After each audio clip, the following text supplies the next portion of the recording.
नमस्कार। आदर्श शिक्षा समिति के ऑनलाइन शिक्षण में आप सभी भैया बहनों का हार्दिक स्वागत, अभिनंदन।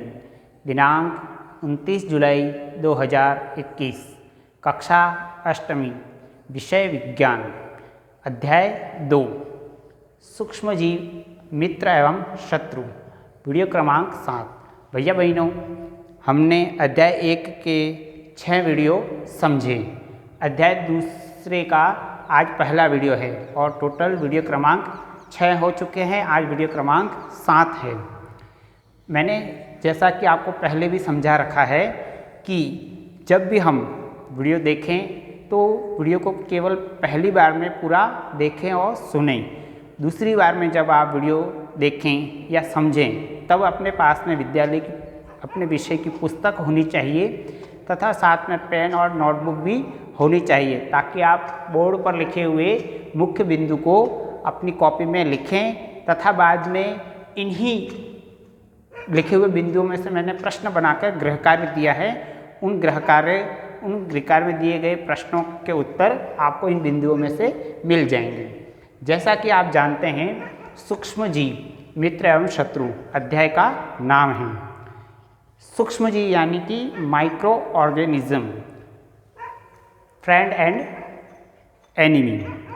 आप देखेंगे कि सूक्ष्मजीव यानी जैसा कि नाम से प्रतीत होता है, हमें समझ में आ जाता है। सूक्ष्म यानी बहुत ही छोटा, इतना सूक्ष्म, इतना छोटा कि वह बिना किसी यंत्र की सहायता से खुली आंखों से नहीं दिखे। सूक्ष्मजीव, उन्हें देखने के लिए किसी विशेष यंत्र की आवश्यकता पड़ती है। हमें यह पता होना चाहिए कि मित्र एवं शत्रु की परिभाषा क्या है। मित्र, सामान्य रूप से हम देखते हैं कि मित्र हम किसे कहेंगे। मुसीबत पड़ने पर जो हमारी मदद करे वह मित्र है, और जो मुसीबत में डालता है, परेशानी खड़ी करता है, वह हमारा शत्रु है। इसी प्रकार से अध्याय के संबंध में हम बात करते हैं सूक्ष्म जीव। कुछ जीव ऐसे भी हैं जिन्हें हम बिना यंत्र की सहायता से केवल आँखों से नहीं देख सकते, इन्हें सूक्ष्मजीव कहते हैं। सूक्ष्मजीव, जैसा कि हमने कई बार पिछली कक्षाओं में भी पढ़ा है कि ऐसे बहुत सारे सूक्ष्मजीव होते हैं, छोटे छोटे जीव होते हैं जिन्हें हम आँखों से, खुली आँखों से, बिना किसी यंत्र की सहायता से नहीं देखते हैं, तो वे हमारे लिए कई बार हानिकारक होते हैं, और कई बार जो हमारे लिए लाभदायक सूक्ष्मजीव होते हैं, हम उनका लाभ उठाने से वंचित रह जाते हैं। इसलिए उन्हें देखने के लिए सूक्ष्मदर्शी यंत्र की आवश्यकता होती है। इन्हें हम आवर्धक लेंस की सहायता से देख पाएंगे। अब कौन कौन से जीव हमारे लिए लाभदायक हैं, कौन से हमारे लिए हानिकारक हैं, इनके बारे में हम समझते हैं।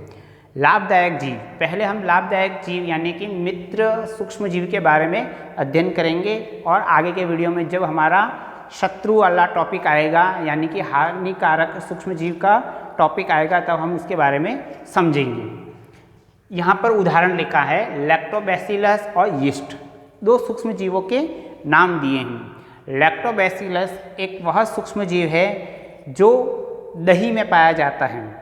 यह जब जामन के रूप में दही में डाला जाता है तो यह लैक्टोबैसिलस सूक्ष्म जीव दूध को दही में परिवर्तित करता है।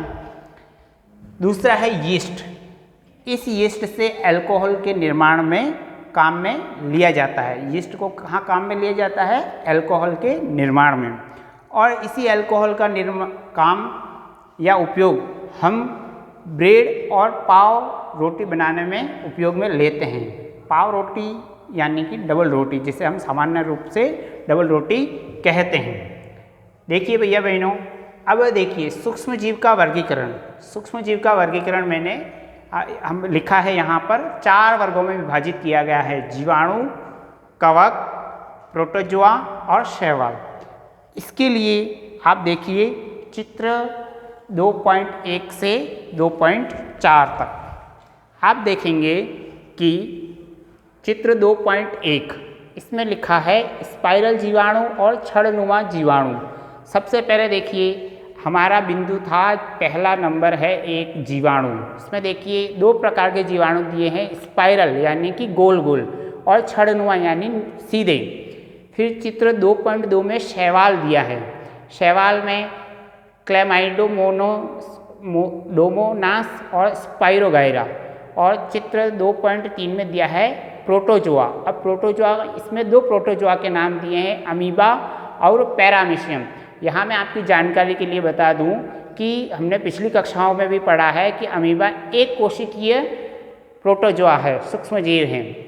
2.4 चित्र 2.4 में 3 चित्र दिए हैं। उसमें आपको पहला दिया है राइजोपस, ठीक है, जो ब्रेड पर पाया जाता है। दूसरा है पेनिसिलियम और तीसरा है एस्परजिलस, भैया बहनों। और उसके बाद में आपका चित्र 2.5 दिया है, जो कि एक विषाणु का चित्र है।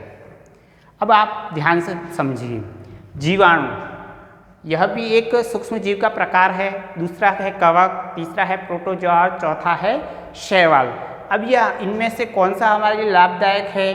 अधिकतर आपके लिए लाभदायक है। देखिए, अब मैंने चित्र 2.5 में आपको दिखाया था विषाणु, वायरस। वायरस यानी कि जो एक प्रकार का परजीवी होता है, जो दूसरों के द्वारा दूसरों पर गुणन करता है। ये परपोषी में गुणन करते हैं, यानी कि अपनी वृद्धि कैसे करते हैं? दूसरों की सहायता से या दूसरों पर आश्रित रहकर करते हैं। जैसे जुकाम, इन्फ्लुएंजा और खांसी, ये होने वाले रोग अधिकतर वायरस जनित हैं, यानी कि इनमें कोई न कोई एक वायरस पाया जाता है। अब आप देखिए, यहाँ पर विशेष मैंने लिखा है पोलियो और खसरा। यह भी एक विशेष प्रकार के वायरस से होने वाले रोग हैं, पोलियो और खसरा। प्रोटोजोआ से जनित रोग है टाइफाइड और क्षय रोग। क्षय रोग यानी टीबी रोग, जिसमें बहुत अधिक खांसी आती है और लंबे समय तक खांसी रहने की अवस्था में व्यक्ति के खांसने के साथ साथ मुंह से खून आता है, यानी कि ब्लड निकलता है। अब आप देखिए कि सूक्ष्म जीव का आवास, सूक्ष्म जीव कहाँ रहते हैं। इससे पहले मैं आपको बताना चाहूँगा कि सूक्ष्म जीवों को 2 भागों में बांटा गया, एक कोशिक जीव और बहुकोशिक जीव।